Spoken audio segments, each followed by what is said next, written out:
Had a very fulsome 2 days with the Chinese delegation led by Vice Premier Lifeng. It was our third meeting. I'm happy to say that London built on Geneva, Stockholm built on London and Geneva. I think we had great momentum going into the meeting thanks to the president's trade deals. I think that the Chinese were surprised by the magnitude of the Japan deal, by the magnitude and the terms of the European deal. So I think that they're never compliant, but I believe that they were in more of a mood for a wide-ranging discussion. The discussion centered on the two economies. We had a very in-depth report on them on the Chinese economy. We gave a very detailed report on the U.S. economy. We talked about the trade deals that we were doing with other countries. We expressed our concern about Chinese overcapacity globally and what that might mean for this year, for the next few years. We expressed our concern for their purchases of sanctioned Iranian oil, of which they buy about 90%. We also expressed our regret that we believe that they had sold Russia about $15 billion of dual-use technologies. But the overall tone of the meetings was very constructive, and I will pass it over to Ambassador Greer. Thank you. We also reiterated the premise of the president's trade program and trade policy, which is to reduce U.S. deficits, increase manufacturing, and reshore our economy. We made sure that they understood that these are the goals of what the president's trying to do. And again, we expressed our satisfaction that many of our major trading partners have come along with this. President von der Leyen on Turnberry on Sunday, when I was there, she specifically mentioned that the U.S.-EU deal is about rebalancing and trying to rectify the giant EU surplus with us. And so we've been happy to be working so constructively with many of our partners. And we had that kind of a discussion with the Chinese as well. And of course, we were here in the first purpose to confirm the implementation of what was agreed in London in terms of accelerating the flow of rare earth magnets from China to U.S. companies. And then we were able to discuss further how to make sure that the entire U.S. supply chain, including those that go through third countries, could be accelerated. Thank you. Yeah, and I would say on a personal level, we've developed great respect. Ambassador Greer knows several of their team from the first administration. And again, I think it was the level of momentum and the entire reordering that President Trump has done of the global trading system. So now here you have the two largest economies in negotiation. And as I've said before, and we reiterated to them, we don't want to decouple. We just need to de-risk with certain strategic industries, whether it's the rare earths, semiconductors, medicines. And we talked about what we could do together to get into balance within the relationships. Ambassador Greer has made the fantastic point that for decades, the U.S. trading system sacrificed manufacturing to be able to sell, whether it was ag or natural resources. And now under President Trump, as you've seen with the Japan deal, with the Europe deal, we are able to do both. We are able to reshore manufacturing and also do substantial purchase agreements of U.S. ag and energy. Great. All right, let's turn to the room, please. Let's start up front. Good afternoon. Jamie Keaton, Associated Press. We had Li Changgang speaking to reporters shortly after the end of the talks today, and he mentioned an extension of the pause. Can you give us some details on that, how long that's going to go on for, and how will it work? And if I could just throw in another one, what do you say to lawmakers in the United States and others who are concerned that concessions on export control on items like chips for AI will jeopardize U.S. national security interests? Well, I'll take the national security question, and then Jamieson could talk about the pause. Look, we are very diligent in terms of the national security. Things go through the interagency at the White House, whether it's Treasury, it's NSC, it's Commerce, it's DOD. So that there's nothing that's being exchanged for anything. I think you might be referring to the NVIDIA H20s, which are well down their technology chip stack. Great. And I would say, I should also say the only export controls we talked about today were Chinese export controls on rare earths. Just U.S. export controls were not something we discussed. With respect to a potential pause, we're going to head back to Washington, D.C., and we're going to talk to the president about whether that's something that he wants to do. It's certainly something that's been under discussion, and so we'll brief the president on the outcome of this, and we'll see if there are any. We have further technical discussions that are happening right now as we speak among the teams, and so the president can make a final call on whether that's something that he wants to do. Not on our side. Great. Next question, Jenny. One for each of you. Secretary Bessent, you just said again Secretary Bessent, you just said again that the biggest problem in the relationship is China's overcapacity and that you want them to move towards a new consumption-based economy. What's your specific plan for addressing those economic imbalances besides purchases of U.S. goods? And then do you want me to go to Jamieson now? Sorry, Ambassador. Okay. And then obviously the Section 232 investigations that the president is set to unveil in the coming weeks on pharmaceuticals and semiconductors would theoretically hit China as well as everyone else in the world. After your talks today, will those tariffs be imposed on the Chinese, or did you make any commitments to pause them or not target the Chinese specifically with those actions? And then what would you say is the biggest concessions that the Chinese have had to make in these talks so far? Well, I'll just repeat that China is the most imbalanced economy in modern times. And I think we are they're 30% of global manufacturing. They have a 2% current account surplus of global GDP, which we've never seen before, or probably not since the 1870s with the British Empire, and that's not sustainable. So the tariff levels will have quite a bit to do with that. And I think the other thing that we're seeing is that President Trump was very early on talking about the China problem. The U.S. experienced the China shock when China came into the WTO in the early 2000s. But Europe, a lot of the European business model, it was quite a business model, was predicated on cheap Russian energy, a depressed exchange rate because of the Southern European countries dragging down the euro, and then selling goods into China. And now that China has jujitsu'd the model, and under the cover of COVID, rather than increasing their consumer, they upped their export capacity, and they did it quite a bit up the value chain. So, we'll see over time. But my guess is that over time, that the other economies, developed economies, will start increasing their tariff barriers, and the global South, they just can't absorb all this Chinese production.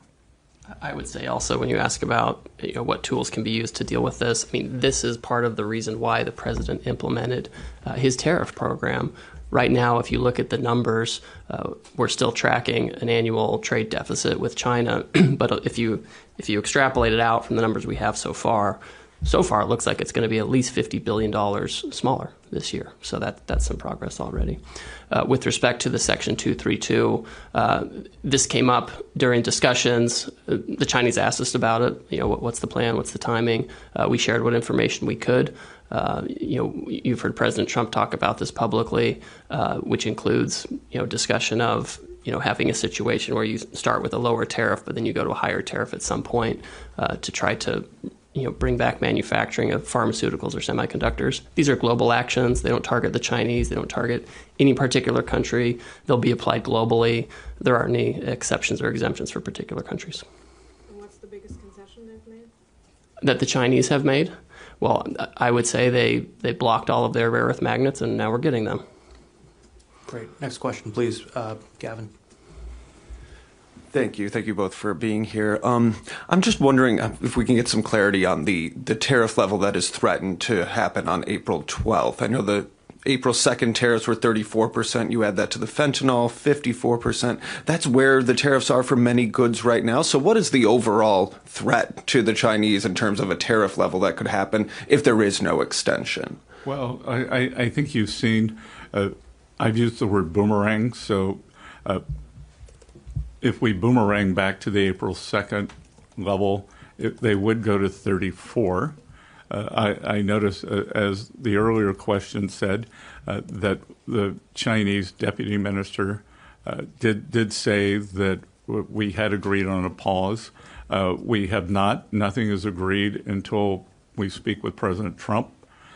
He's on Air Force One, I believe, doing a press conference right now, and we will be seeing him in the Oval tomorrow to go over the deal with him, and then he'll decide if the pause continues as is.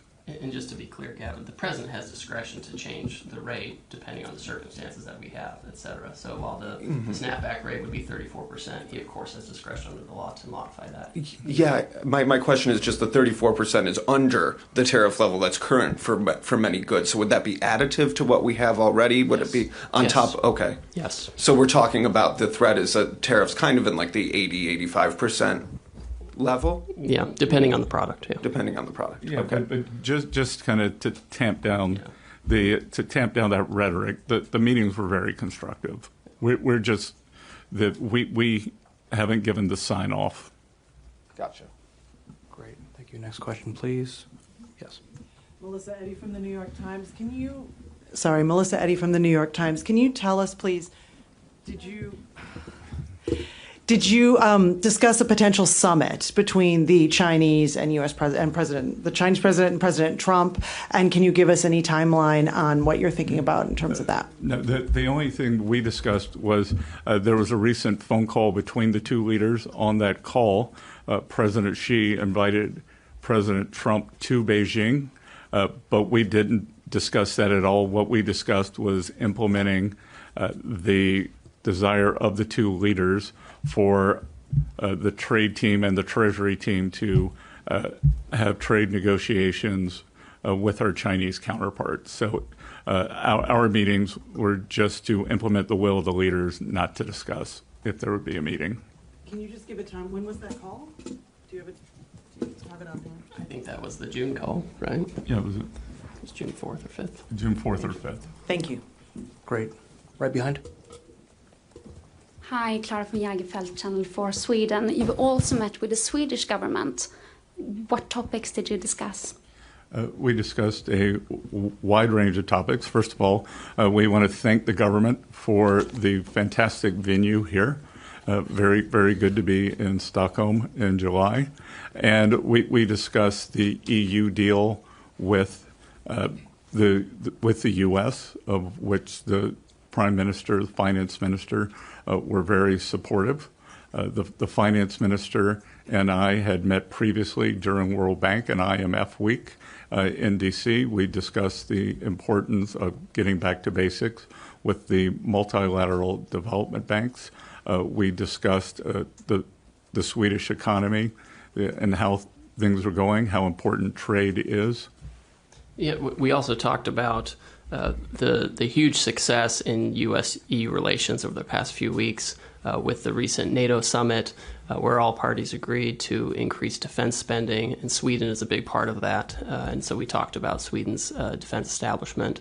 And then, of course, we also talked about the EU deal and how important that was for both sides to reach that. We also talked about U.S.-Sweden trade. We talked about automobiles made in Sweden. We talked about stainless steel. We talked about ag products like onions and carrots. We learned all about Swedish agricultural production, which is really interesting.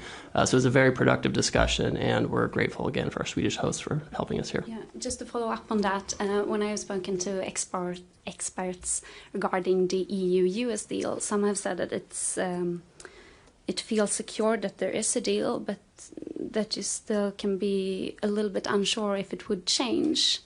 What do you have to say to that? Oh no! Right now we have I have texts from some of my European counterparts about making sure the details are correct and fully put on paper. So we feel very confident about it, and it's truly a solid path forward for our two countries. Thank you. Yep. And I think the other thing that we discussed that's very interesting is the unintended consequence of President Putin's invasion of Ukraine is bringing in Finland and Sweden into NATO. And we discussed the historic reputation of the Swedish military and how good it was to have them in NATO. Great. All right. Next question. We'll go one more behind. Sir. Cao Jie from Phoenix TV, Hong Kong. I believe you discussed a range of topics with your China counterpart in these 2 days. But compared to Geneva and London, do you think is there any questions or issues are becoming tougher and toughest to negotiate? And as you mentioned that the U.S. is trying to convince China not to keep buying the oil, gas from Russia or Iran, will be the kind of new conditioner for the future round of the talk between U.S. and China. And also, I want to know, since U.S. government has pushed the tariff globally, to say push the tariff to a very high peak since 1930, as some newspapers said. But so both of you, do you think it will be concerned by the U.S. people about the potential inflation pressure and also the local economy? Will it? Do you believe will it be more or less slow the economy for the U.S.? Well, there's a lot to unpack there. So I'll work backwards. I was a professor of economic history at Yale, and I can tell you it's my belief that as many people have a misunderstanding that the downturn in the 1930s was caused by an increase in tariffs. It wasn't. The stock market crashed in 1929. There was also a very large tax increase in the U.S. We just did the largest tax cut in history. The U.S. economy is starting to fire on all cylinders right now. We actually, in May, saw the biggest downturn in inflation in 4 years. So the U.S. economy is doing quite well. And I will tell you, rather than the talks getting more difficult, I actually think that they are getting more engaged. There was a in Geneva, very narrow issue with the magnets. In London, the talks went to a wider aperture. And here, we're able to discuss more and more things. This report that we gave each other on the economies, on the outlook. So I would say it's just the opposite. The purpose of meeting frequently is to have personal relationships, have understandings, and show respect and mutual cooperation. I think Jamieson, Ambassador Greer, has been dealing with the Chinese much longer than I have. Yes, I have. No other comments, though. Okay, great. I'll take the next question. Let's come back up front. Dave Lauder, Reuters. Careful with the boom mic. Hi, thanks. Secretary, question about Russian oil. As you know, the president has threatened possible tariffs on countries that continue to buy Russian oil 100%. China is the largest purchaser of that commodity. What was your message to the Chinese about Russian oil?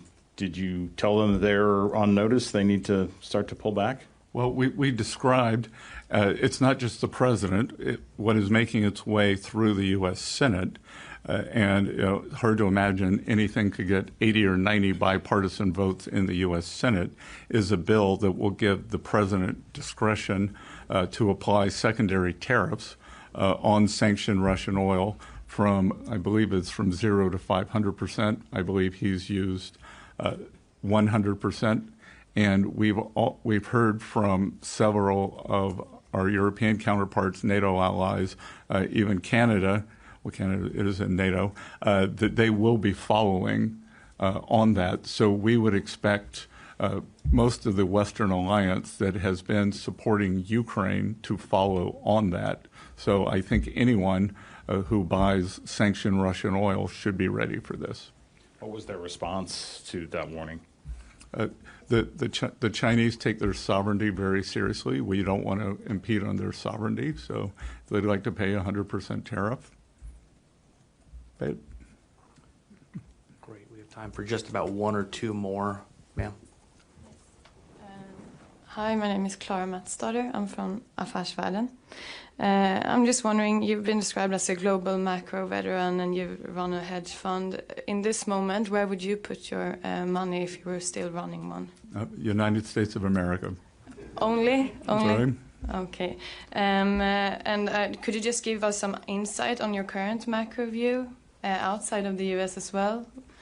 Well, we're seeing the euro's appreciated quite a bit this year, and the currency theory would tell you that when you get a fiscal impulse, you see that, and we've seen a big fiscal impulse coming from Europe, especially from Germany. So, and we're also going to see quite a bit more spending. With China, we are seeing that they are in disinflation. They have a real estate problem. They have a very large current account surplus. As I said, it's about 2% of global GDP. And the Chinese currency is a very difficult currency. It's probably in 3 different equilibria. You have the currency is cheap. You have 1.4 billion people who want to get their money out of China but aren't allowed to. And then you also have the threat of, will the Chinese give you your money back in 1, 2, 3, 4, 5 years if you put it in? And then, I think we are seeing the trade deals are having, contrary to the gloom, doom, and boom pessimism that we saw at the beginning of April, that the trade deals have had little effect on the economy, and that the U.S. economy is accelerating. And this year, the U.S. is going to take in probably a minimum of $300 billion of tariff income, which will bring, that's 1% in terms of the GDP. So I think we could substantially bring down our deficit to GDP. And also, finally, when you come back and speak to Donald Trump about this tariff pause, how prolonged will it be? I'm sorry. If it goes the way that China just told us right before you came here? I think typically we talked about 90 days. 90 days more? Yes. Yes, okay, thank you. Great. Guys, that's about it. He's going to have to get to his next engagement. So thank you so much for coming, everyone. And if you have any additional questions, please direct them to U.S. Embassy Stockholm, where they can put you in touch with us at the Treasury or U.S. Trade Representative. Thanks a lot. Have a great day. Thank you, everybody. Thank you.